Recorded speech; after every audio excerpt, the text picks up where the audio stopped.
Knowles on the News. Susan Knowles. And welcome to the program, everyone. I'm your host, Susan Knowles, and I'm doing my special segment today called Knowles on the News. And as I started last week, I'm also doing it again this week. You will be able to watch the video of the show. If you just go to YouTube and type in Susan Knowles, you'll be able to see the program there. So I hope that will help you. I know a lot of people have wanted to have the videos and not just the audio, so here is your chance. You know, I want to talk to you a little bit. I know we talked last week some about the bathroom bill, and I want to touch on it today, but I don't really want to spend a lot of time talking about it because I really talked a lot about it last week. But I want to bring it up this week for a couple of reasons. First of all, I think it's important for us all to know, and I think by now probably many of us do realize that this administration has done a lot of things where they've passed countless numbers of laws that are unconstitutional. And yet we've done nothing about that, but we all know that it's been unconstitutional. And this transgender bathroom bill is no exception. Now, why do I say that? Well, the executive branch cannot make law and cannot amend the law.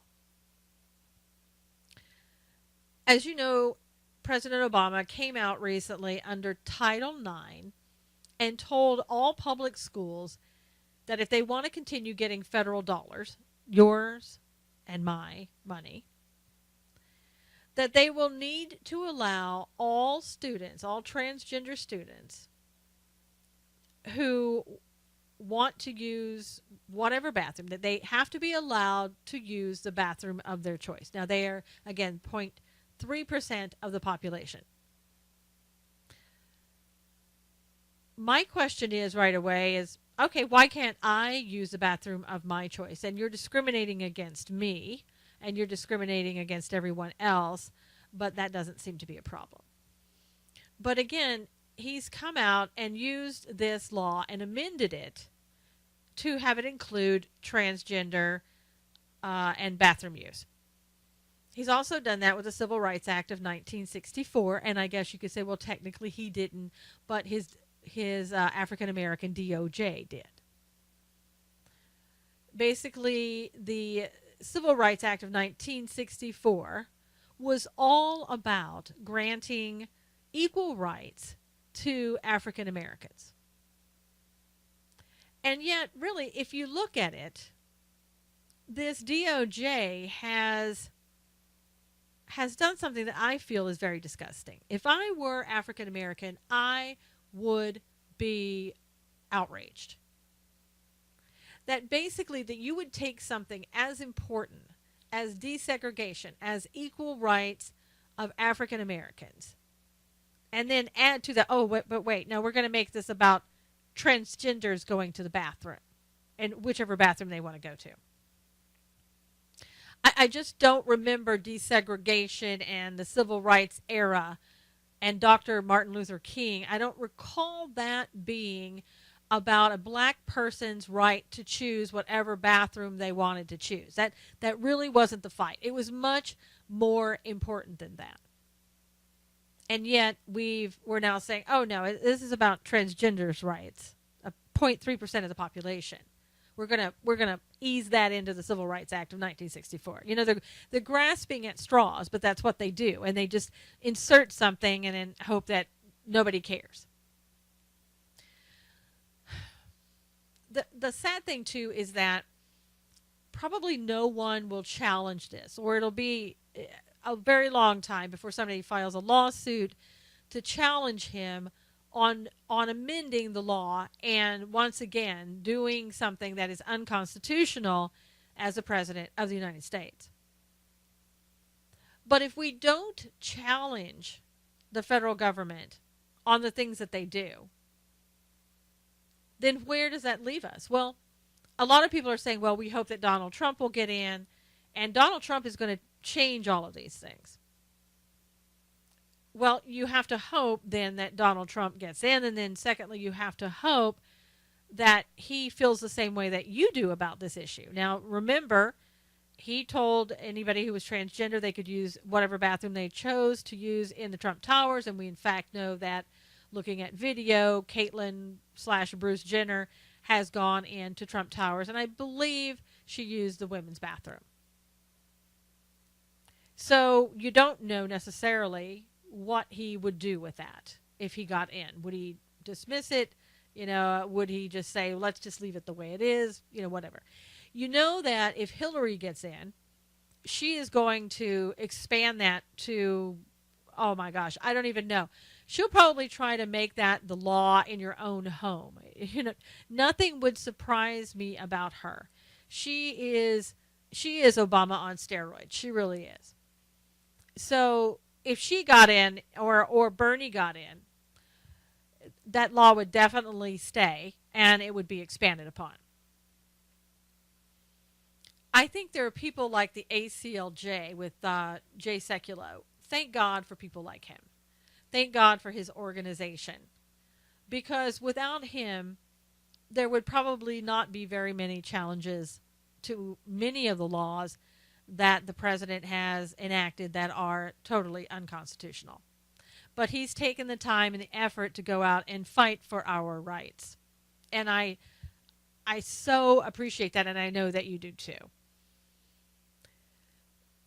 But I want to tell you, this whole time that we've been focused on the loss of rights in the bathroom, and what do I mean by the loss of rights? What I mean, you and I both know this has nothing to do with transgenders going to the bathroom. Transgenders have been going to the bathroom wherever they've chosen, or they've been able, let's say if they haven't chosen where they wanted to go, they certainly have gone to the bathroom, and for all these years, it's never been a problem, at least that we know of. And I give them benefit of the doubt. They maybe have problems every now and then. I would imagine that they do. But what this is really about is preventing heterosexual males who are acting inappropriately, who want to go in and harm your children and harm females in their restroom, a place where females should be going in the female bathroom and men should be going in the male bathroom. I mean, it's simple, right? But the agenda also is to break down Christian family values. The only thing that stands between us and total chaos are the Christian values. Because once you get beyond the Christian values and they're gone, you've got communism, you've got chaos, you've got socialism, Marxism, whatever you want. We know this president was raised as a Marxist, as a communist, and had mentors who were communists. Communists believe in doing what feels good. Free sex, whatever you want to do. Sex with anybody and however many, and there are no parameters. There are no morals associated with things. There's really no law legalities associated with many things. They want to break down the family, get rid of Christianity, and have communism or whatever other thing that they could think of, progressivism, totally be what rules. No more God, no more Christianity, no more morals, no more principles. Do what feels good and do what you want to do. Okay? That's where we're headed. But on top of that, there's been something else going on that we weren't aware of because we were so busy and so focused on a bathroom bill. Now, what do I mean by that? What am I talking about? What were we focused on, and what should we have been focused on? Okay, so do you remember, think back about, oh gosh, just a few months back, when we had just this wonderful diplomatic, well, I don't know what you want to call it. It should have been a business trip, a diplomacy, but it was more like a vacay. Remember, when all the Obamas got together, let's see, Michelle, the girls, I think it was Michelle's mother went. I mean, I don't know. Everybody was going to this for this little vacation. Little vacation, you know.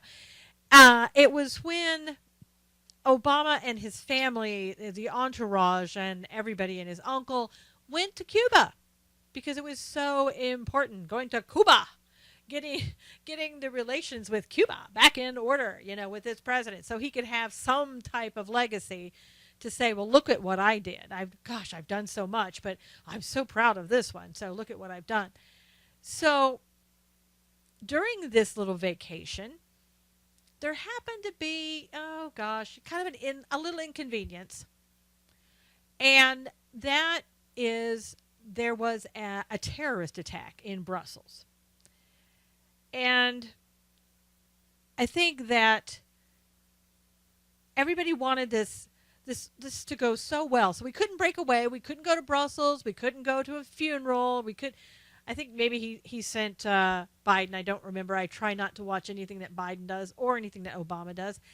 But he couldn't break away. And in fact, he couldn't even take a moment of silence, really, and kind of remember the families and say prayers for those in Brussels, because he was at a ball game. You remember? Woo, he's doing the wave. Wow, I'm at a ball game. I'm here with the Castros, and I'm just having a great old time. And the whole world looked on in disgust. Like, how could the President of the United States be sitting there at a ball game, yucking it up, when people have died in Brussels because of a terrorist attack? Another embarrassment around the world that I think most people here in the United States have just gotten used to seeing. But once again, a total embarrassment to our country to see him sitting there doing that while there's been a terrorist attack. Now, I mean, of course, he's typically the one who never calls on the fact that, oh, well, there was a terrorist attack. It's always something that a little shooting that happened, and it was just a workplace violence or something like that. Don't worry. Don't look at the elephant sitting in the room. Just go on about your business, and we'll take care of it. Oh, gosh, look at how they play ball over here in Cuba. Isn't this great? Okay, so while we were focused on the bathroom bill, let me just tell you what happened. Cuban immigrants are streaming to the United States this year, with more people having arrived in the U.S. in the first 2 months of 2016 than all of 2014. An analysis predicts the 2016 figure, which stood at 25,806 through February, could end up being more than 3 times the 2015 number. Now, the number of Cubans entering the United States hit 13,014 in 2007. It dropped a little bit in 2009 to 7,054. I guess Obama hadn't quite gotten his feet wet yet, and he couldn't go over and start doing things. It was his first year in office. So he had to wait till now, 8 years later, and at the very end here, let's pull out something that we can talk about and say that we did. The number has risen every year since, with 24,277 coming in 2014, and in 2015 there were 43,154 Cuban refugees that came to this country. At the current rate, sit down because you're going to need to. But at the current rate, there could be more than 150,000 Cubans that come to the United States in 2016. Now, it's weird because I thought we weren't going to allow things like that. Remember back when, let me take you back, when Bill Clinton was president and Janet Reno was his U.S. Attorney General. And remember I think it was Ilian Gonzalez? And that one picture you'll never forget. If you've seen it once, you just never forget that picture. It's like a whole SWAT team, coming into the grandparents' and aunt's home to take this boy back to Cuba at gunpoint. And the guns were basically, this rifle was pointed right in this kid's face.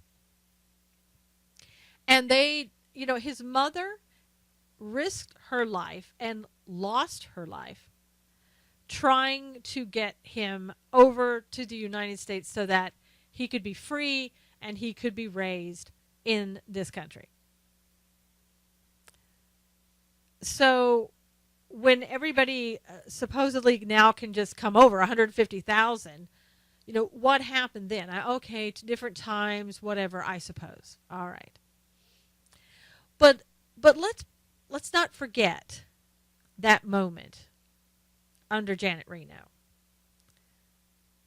And taking that boy back to Cuba and having him raised there and basically put up on a pedestal because they were going to brainwash him. And they did.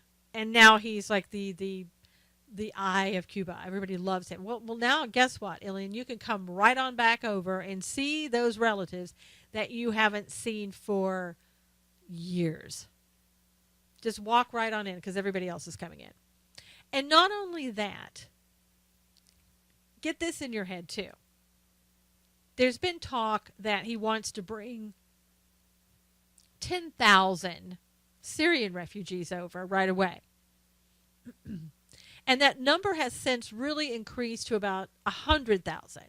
And he's going to put them in places where people won't want them to be. Okay? Because, see, he's got a I'm going to just shove it in your face type attitude now.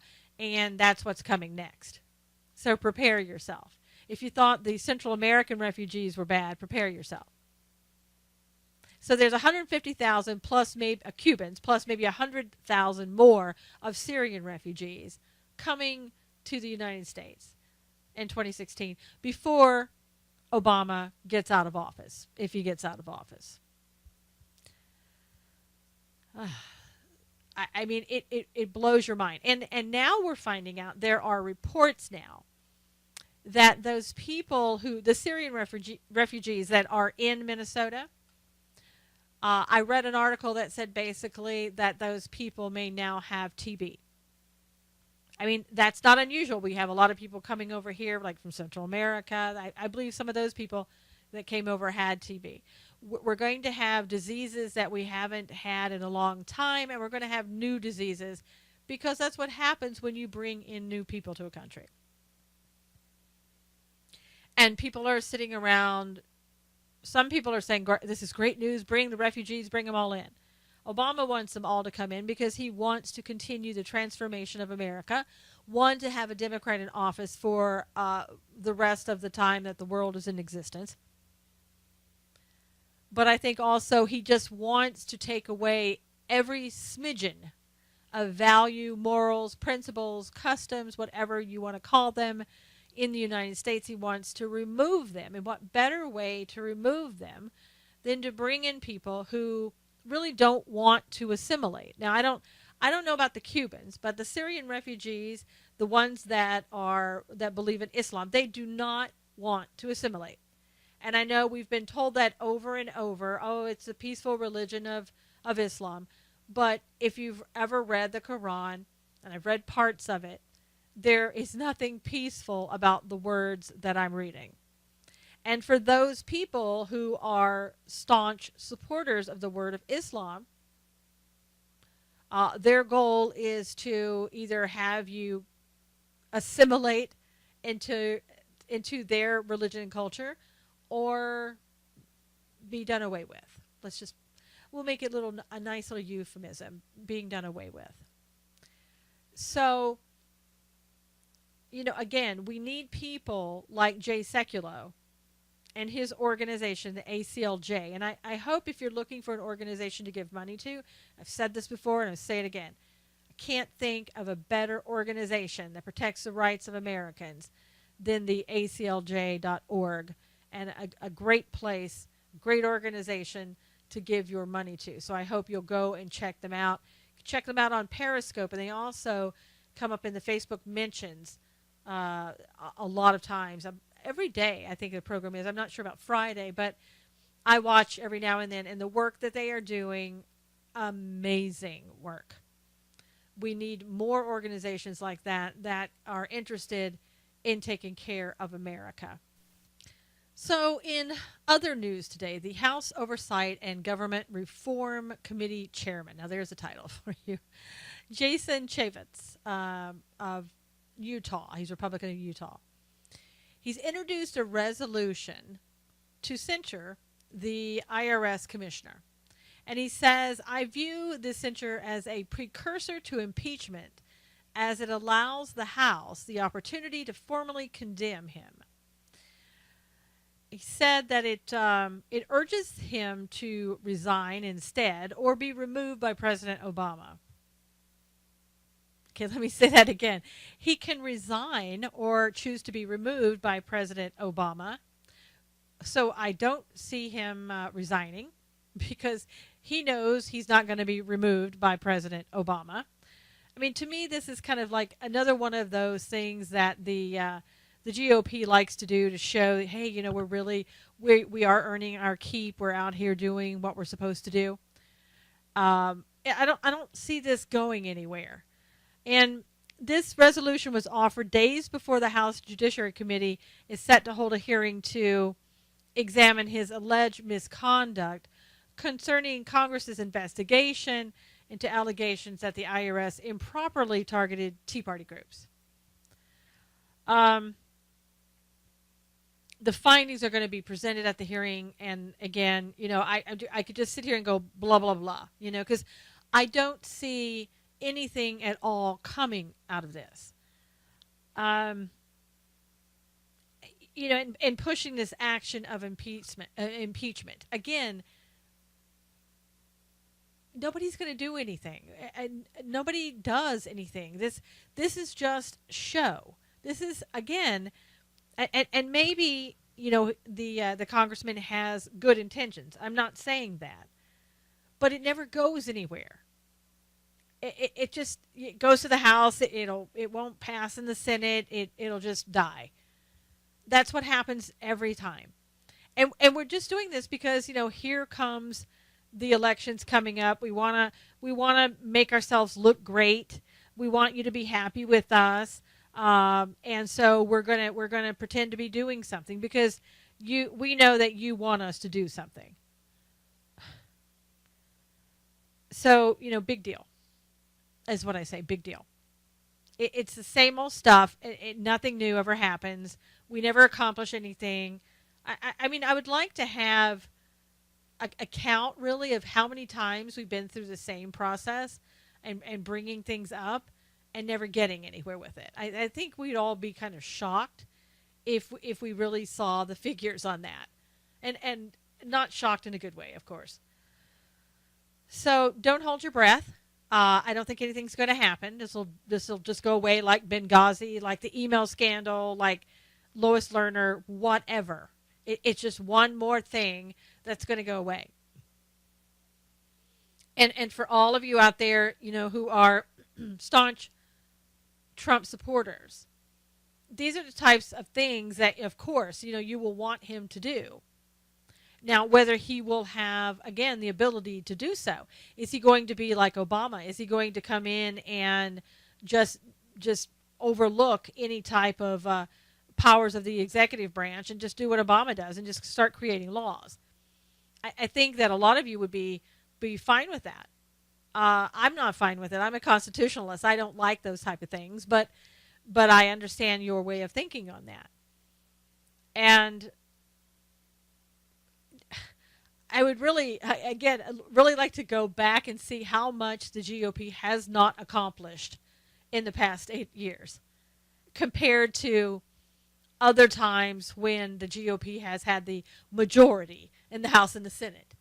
And I think it's just laughable. I mean, I guess there has been a time, but I don't remember a time, and I would love to see the stats on that.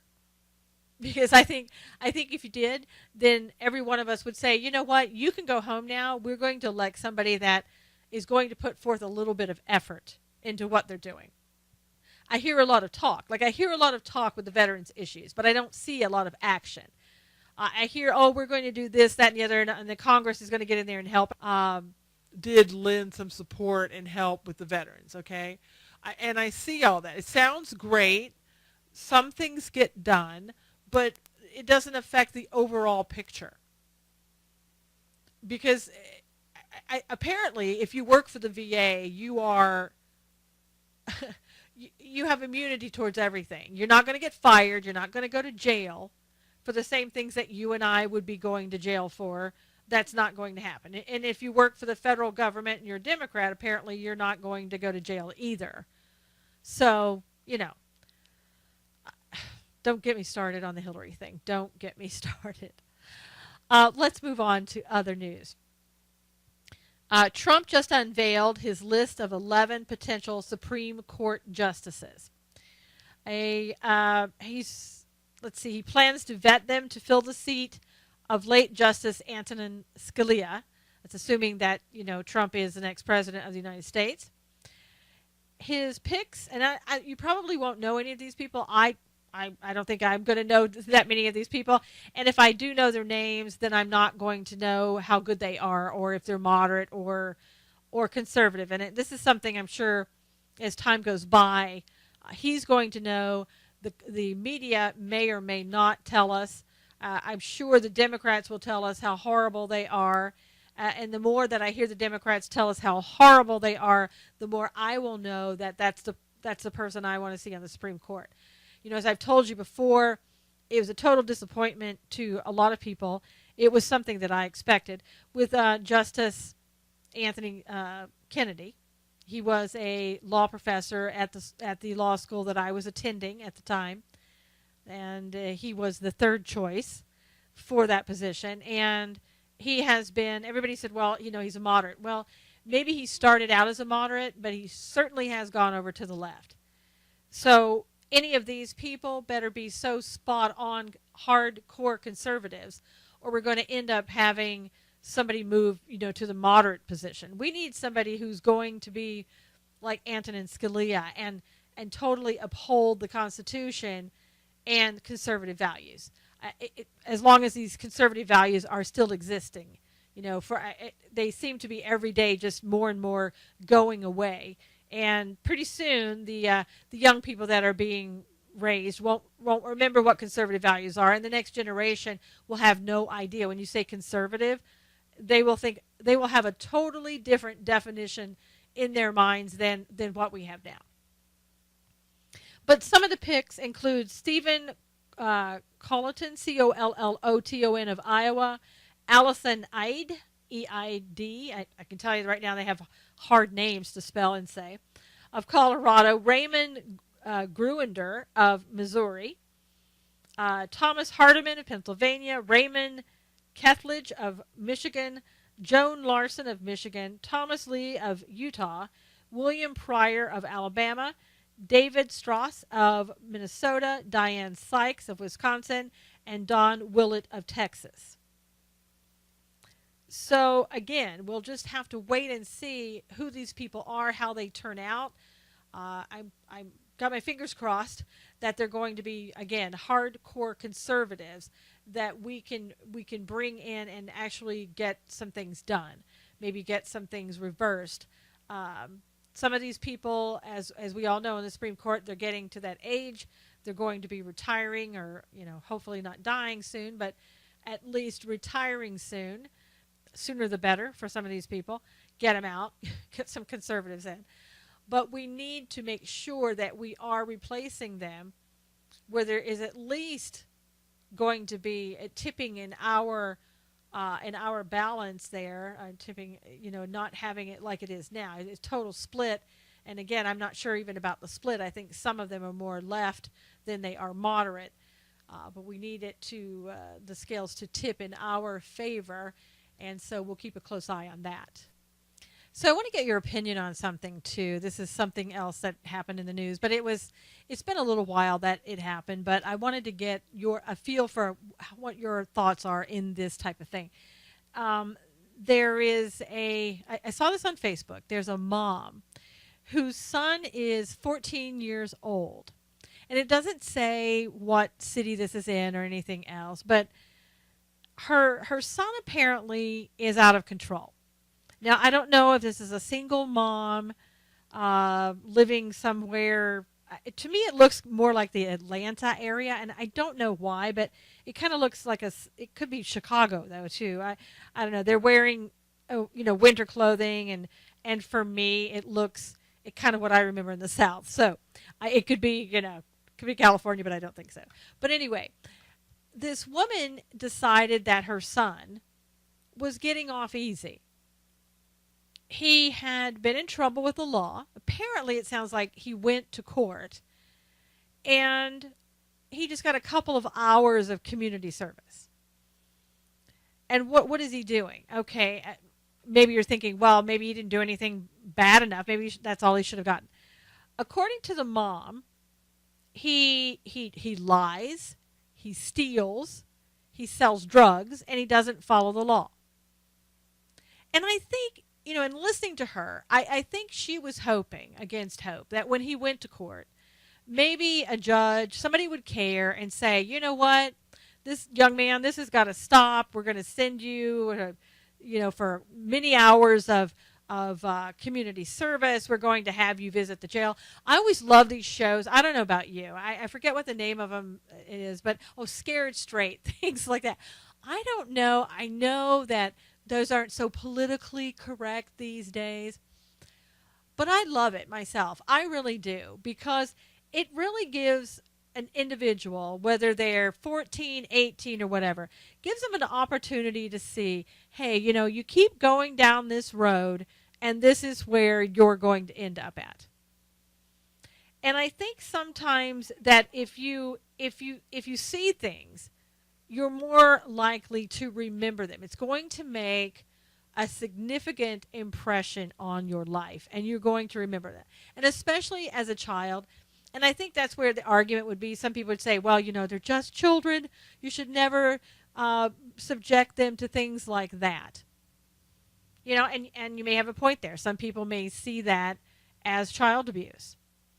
I think if it's done properly, that it's not child abuse. But you can't do it to the point where it's really, so frightening and on and on and on, other things like that. But I think in this case, it may have been warranted to have this young man go into the jail and see what his future looks like.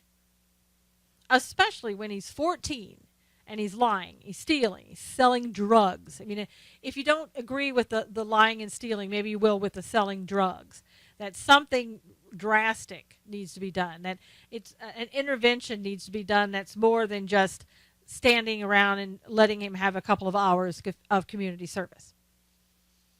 And it's funny how a lot of people, I've known people who have gone in and they've done things where they've stolen drugs and they've tried to break in or been an accessory to people breaking into pharmacies. And because of being female, because of being young, I don't know what the case is, the courts will let them off not only once, but time and time again. And all that does really is enable that person to go back out and do it again. Because they say to themselves, well, that's not so bad. I had to go in front of court, and yes, I was embarrassed a little bit, but I didn't have jail time. So I can go in there again, and I'm going to get some judge that's going to be sympathetic to me, and I can probably talk my way out of things again. Hopefully I don't get caught, but if I do, I can just talk my way out of it. And they do. And again, like I said, sure enough, they're right back there again because they know they can get away with it. Well, what happened with this kid, this 14-year-old, when he didn't get what this mom thought he needed in order to turn his life around, she decides, I'm going to take him out. I'm going to be outside. He's going to have a big poster. And on that poster, it's going to say, I lie, I steal, I sell drugs, and I don't follow the law. And I'm going to make him stand there, and everybody who drives by can see him. Now, I know that a lot of people are sitting there going, oh my gosh, that's humiliating, that poor child. He'll never get over this. Well, I don't know. Would it be better for him to have a little bit of public humiliation, if you want to call it humiliation, to stand out there and have to own up to what he's done? Or do you allow him to continue to commit crimes and end up in a prison or dead or beaten up, whatever the case may be? And some people, my gosh, were so incensed. Now they didn't stop by and say, "Mom, how can we help you turn this kid around? How can we help you turn your son around?" No. They didn't do that, but they did stop because they were so concerned. They wanted to help out. What did they do? Well, they called the police. Because again, here is this mom sitting here, and she's abusing her child. It's obvious. Can't we all see that? She's abusing her child out in public, and she needs to be arrested. And this poor kid needs to be taken off to CPS so he can be protected. Don't get me started about CPS. But anyway, luckily, and again, I think this must have been a southern town or someplace, because the police are saying, "You know what, Mom, we're not going to stop you from doing this. You have every right to have your son stand there with a sign all day long if you choose. If that's what's going to take to help turn him around, go for it. You're not abusing him. You're not doing anything wrong. He's your child, and you can make that decision whether or not he stands there." I personally think that she did the right thing. I mean, I feel sorry for some of these people who are maybe single moms who have kids, and I feel sorry for the kids too. I really do. I feel sorry on both sides. But I think, people have to do something to give consequences to their children to ensure that they have a chance in this life. I really wish, and some people may say, you know what, it's her responsibility. It's her child. If she's a single mom, well, tough luck. Well, we can say tough luck if you'd like, but I don't feel like that. But I also think the long-term impact is going to be on us, because these are potentially going to be the people who are breaking into our homes. These are carjackers, committing other crimes, whatever the case may be, if they don't get their lives turned around. I really wish that more churches, more organizations would get involved, more big brothers would get involved, more big sisters if it's a young girl, because I think we've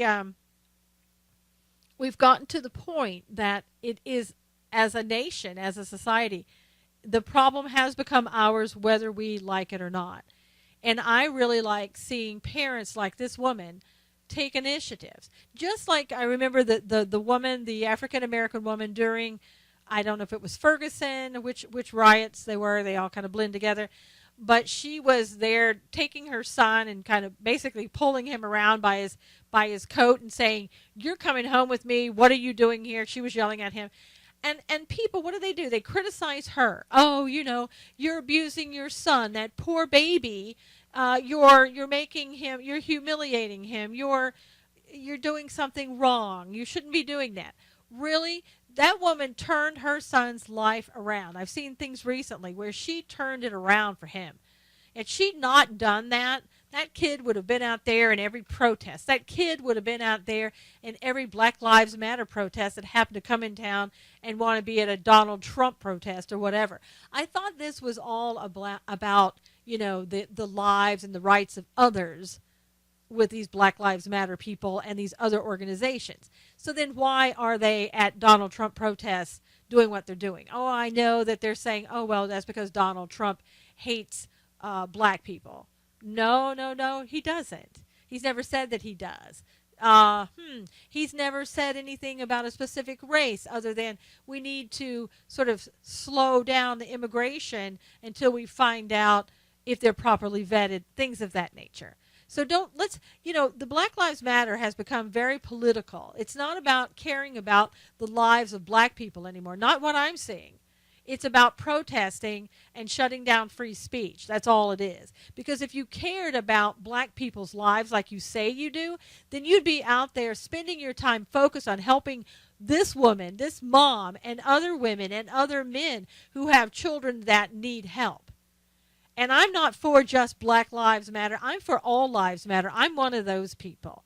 So why don't you spend your time out there helping other people, all people that need your help? If you want to spend your money and time on something that's important, rather than going to Donald Trump protests or his rallies and protesting there, why don't you spend your time actually helping people and putting your money where your mouth is, instead of just trying to cause an inability for people to have free speech anymore, in shutting down free speech, in disrupting everything that you can. Why don't you do something positive for your change?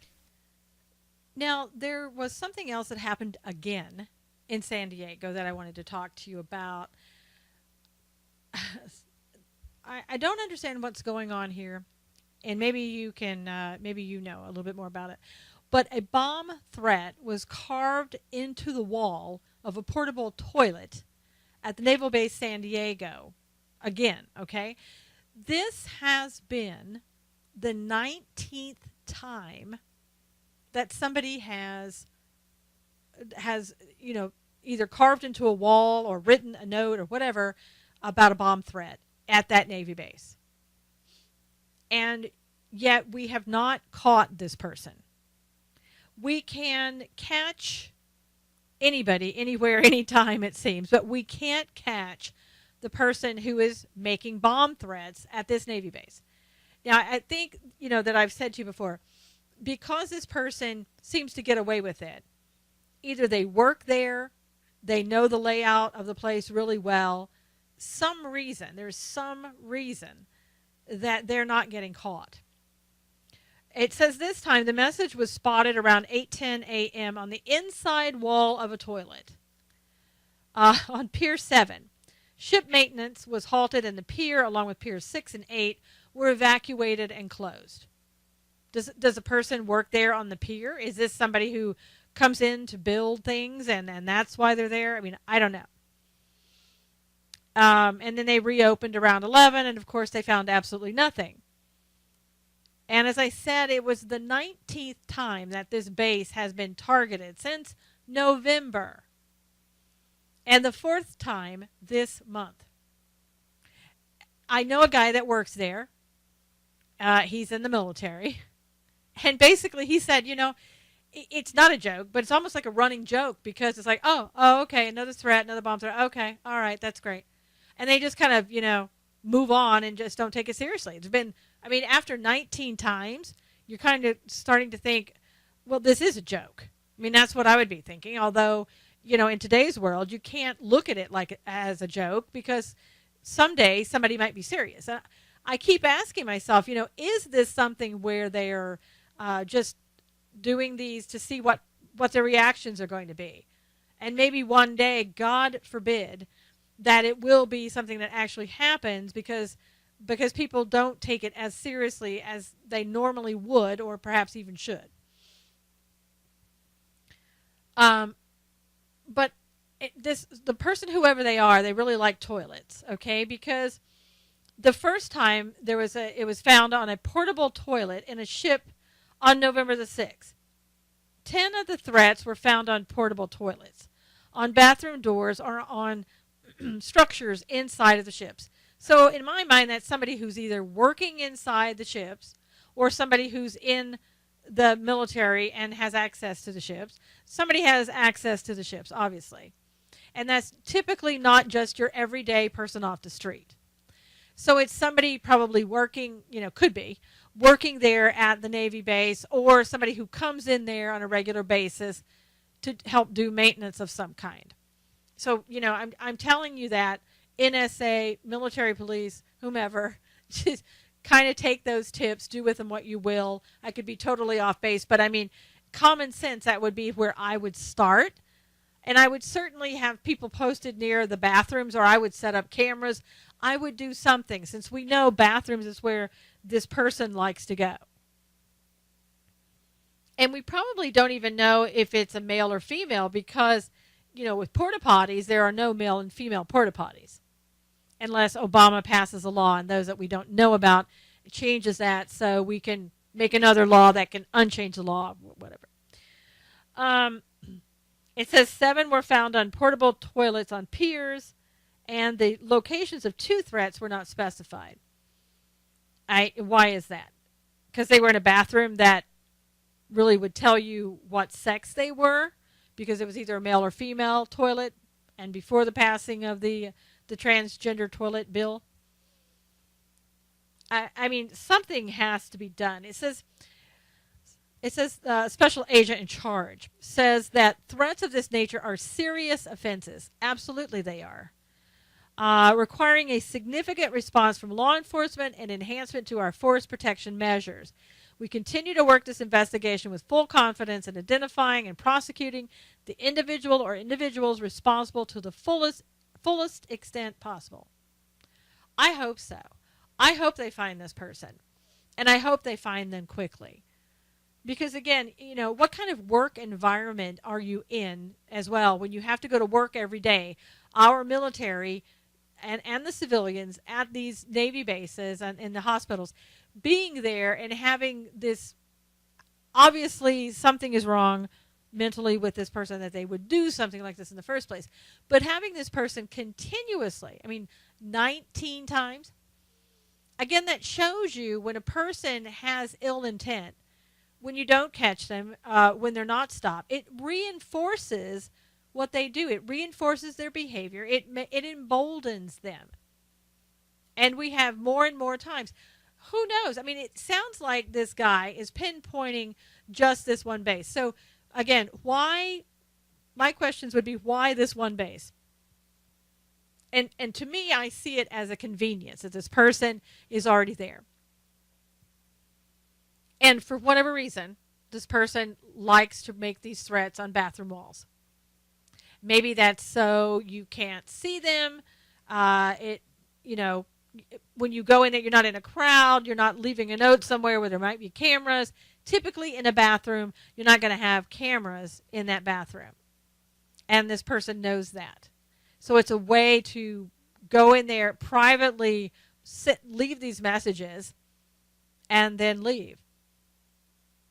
So, again, is this person dangerous, or is this person playing a game? What is it? And obviously, the law enforcement, military, and the FBI, and whoever else is involved, they can't take the chance that this person maybe is just, mentally ill or is just joking. At this point, I don't think it's a joke. There's been too many times that this has happened. It's certainly not a joke. But what this person is trying to do, I have no idea. But it's obviously very disturbing, and this person has to be stopped. I just fear that it could be part of a larger type thing where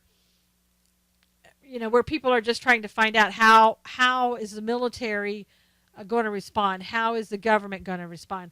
How quickly do they respond? We have a lot of individuals out there that are looking to do us harm with ISIS and everything else, and you just never know who is going to do something, and we need to. I think there's a $10,000 reward out for this person now, individual or this one particular person. I don't know. If you're looking to make $10,000, maybe somehow get on the base legally. Maybe you work on the base, hang out around the bathrooms. I think it's probably one of the safest bets that's how you're going to earn $10,000. Of course, I'm being facetious with that, but again, this person really needs to be stopped. This is a dangerous individual who knows what he or she might do beyond this. Again, if you keep emboldening somebody, does that mean they up their game? Do they step it up? Do they actually do it? Do they do something else? It's been since November. I think we're running short of time here on getting this person caught before they do something even more serious than bomb threats. I can't think of really too many more serious things than that, but actually coming in and doing harm like they did in San Bernardino, of course, would be the worst that you can think of. And I hope and pray that nothing like that happens. And I want all the military men and women and the civilians working there at the base, just like you and me, we want to have a place that we go to that we feel safe. And this person definitely needs to be brought to justice immediately. Now, here's another article in, let's see who wrote this. It came out NBC News, okay? So this is on public schools becoming more racially segregated, according to this report. You know, with this media that is so in bed with the president and will do whatever the president wants, you know, I mean, seriously, we all know that the media cannot, the mainstream media, you can't believe what you're reading. It'll be what this administration wants. It's become a state-run paper. So this article is nothing new. With this president who tries to always divide us by race, and will do whatever he has to convince, you know, mostly African Americans out there that it's all about race, and white people don't like you, and cops don't like you, and on and on and on. And by the way, we're back in the 1960s. You know, out comes another article to kind of push that agenda. Okay, here's what this article says: racial segregation has been deepening in public education, offering a sobering reminder of the nation's history when it comes to racial and economic isolation in classrooms. And listen up, according to a recent report published by the Government Accountability Office. Wow, I'm so shocked. I'm so surprised. Must be true, right? The Government Accountability Office says it was true. And it just so happened that this was published on the anniversary of the landmark ruling of Brown versus Board of Education during the Civil Rights era in the 1960s. So we're right back there. We've never moved out of the 1960s. Oh my gosh. So the GAO found evidence of growing racial divides persisting in public education.